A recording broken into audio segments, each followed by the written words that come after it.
Isn't any more darkness out there, or maybe some light to be shed on pharma. Our big friend Johnson and Johnson, who just I don't know, a couple months ago now, we discovered that baby powder we've been sprinkling on our naked babies had asbestos in it for 50 years. Well, now we've got another shocking revelation. Johnson and Johnson is back in court.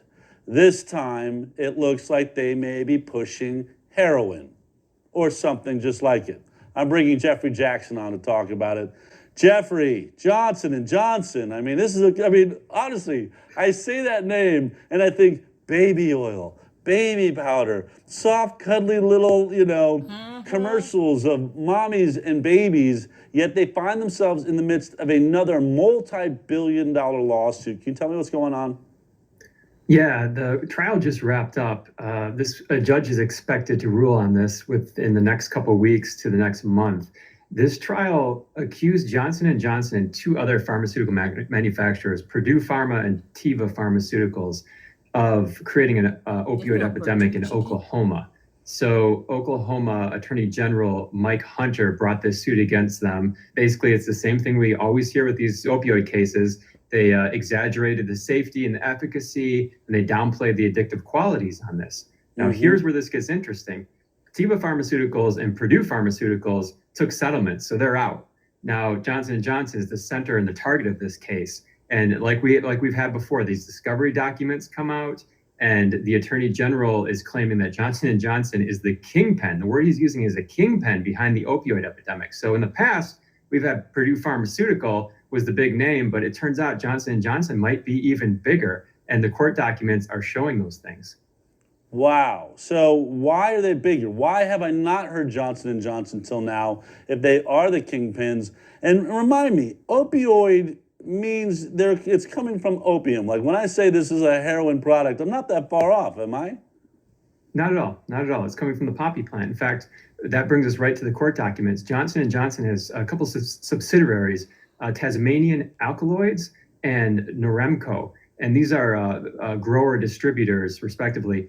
And the Tasmanian Alkaloids produced a hybrid poppy in the 90s called the Norman poppy. Norman poppy had an extreme amount of this thing called thebaine. This was a precursor to the opioid, and it's really highly sought after in production. So this is like the raw material. Well, this hybrid cornered the market. And so the distributor, Noremco, in an internal document, now this came out in the case, here we go with the internal documents again, that says that, quote, Noremco will work with Purdue Frederick, later Purdue Pharmaceuticals, laboratories to secure its entire worldwide requirements. This is not a minor point. As we have discussed, access to raw material is going to be critical to obtaining security of supply. And this internal document goes on to say, gaining access to raw materials on a worldwide basis simply cannot be provided by any other company. So here we are, a Johnson & Johnson subsidiary saying in the late 90s, this is right as the opioid epidemic is about to ramp up and go just crazy stratospheric. They're saying, we got your back. We will supply you and give you this worldwide supply that no one else can give you. Wow. I mean, it's funny and it's sort of ironic that right now we're watching, El Chapo, who basically did the same thing with cocaine, controlled the market, bringing it into the different nations all around the world. And here Johnson & Johnson's basically El Chapo. They've got it all covered. Not only are they selling it to you on the streets through doctors, they're growing it. They've got the hybrid plant that everybody wants, and they're locking down the farming of the opioid that is going to be used in the drugs. I mean, it's a phenomenal story, and it's shocking that we keep finding ourselves in this position. And honestly, you and I sit here as reporters, we read it, we're like, oh my God, this is unbelievable stuff. But where the heck has the FDA been all this time? Where's the EPA and the CDC? Where are you guys when we have drug lords running rampant through our, medical system? Well, the case in Oklahoma, they're looking for $17.5 billion. It's over a 30-year abatement plan.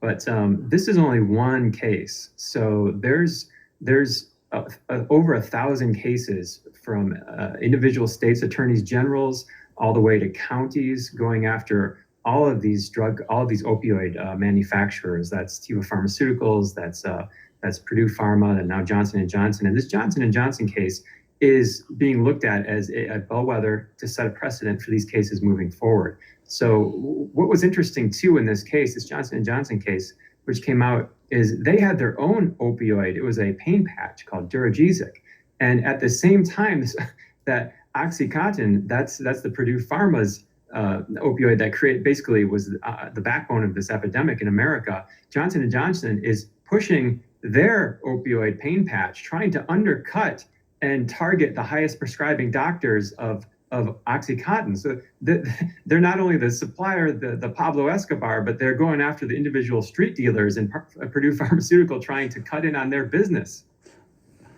It's unbelievable. And it's outrageous to think all this is going on and nobody cares. And I often think about this. You know, one of the issues that I had when I was a liberal Democrat, which I'm politically marooned. If anyone's trying to figure out where I land, I'm floating somewhere out in the ocean trying to figure out when we're ever going to have a political party that cares about human beings. But besides the case, one of the issues we always had was this decision that corporations were people, that they should be treated just like people.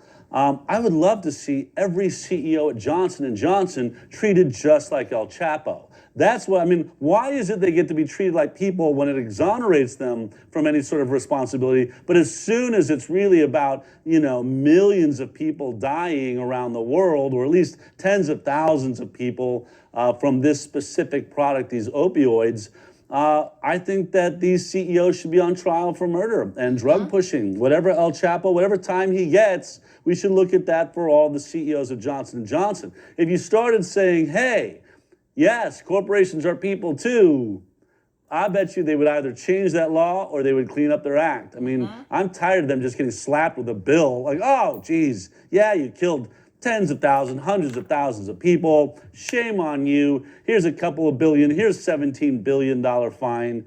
How are these companies allowed to work in this country again? I mean, I think about that with Merck. I think about Vioxx. Vioxx kills over 100,000 people. We find out they always knew the drug caused heart attacks, and it's a slap on the wrist, a $3 billion fine.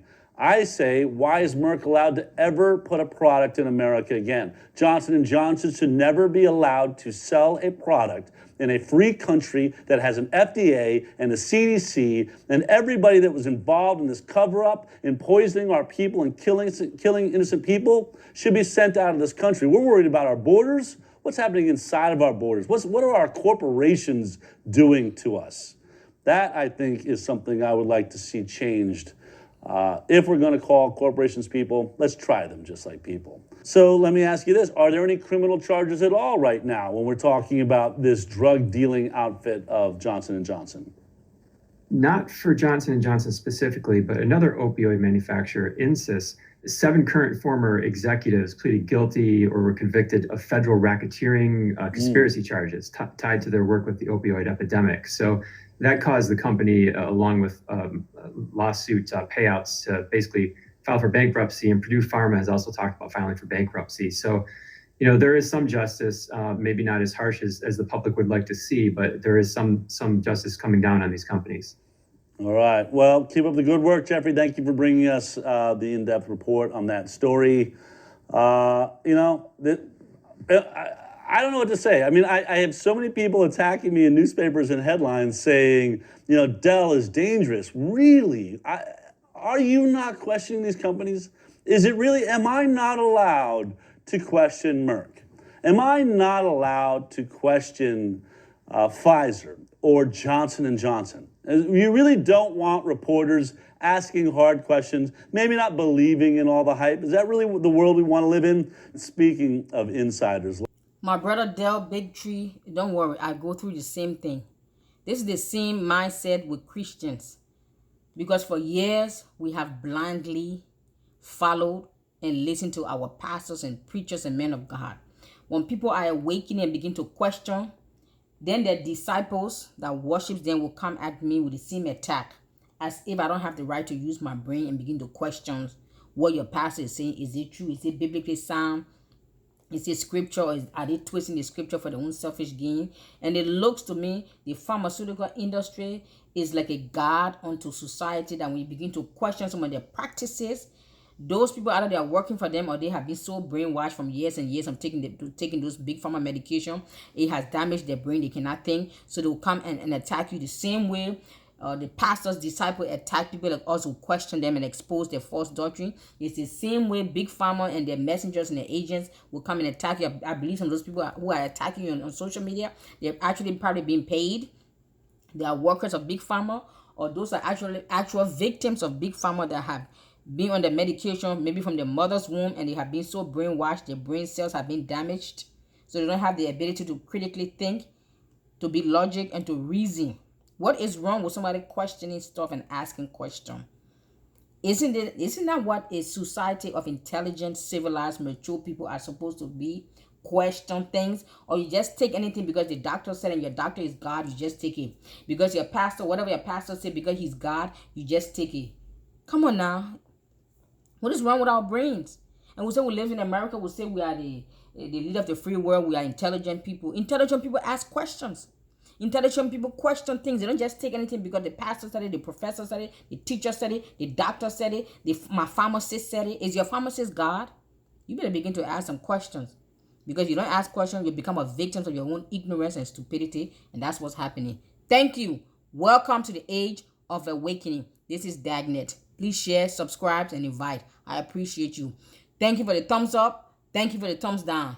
That means at least you're listening. You got to agree, but at least you're listening. You're paying attention. Thank you. Bye-bye.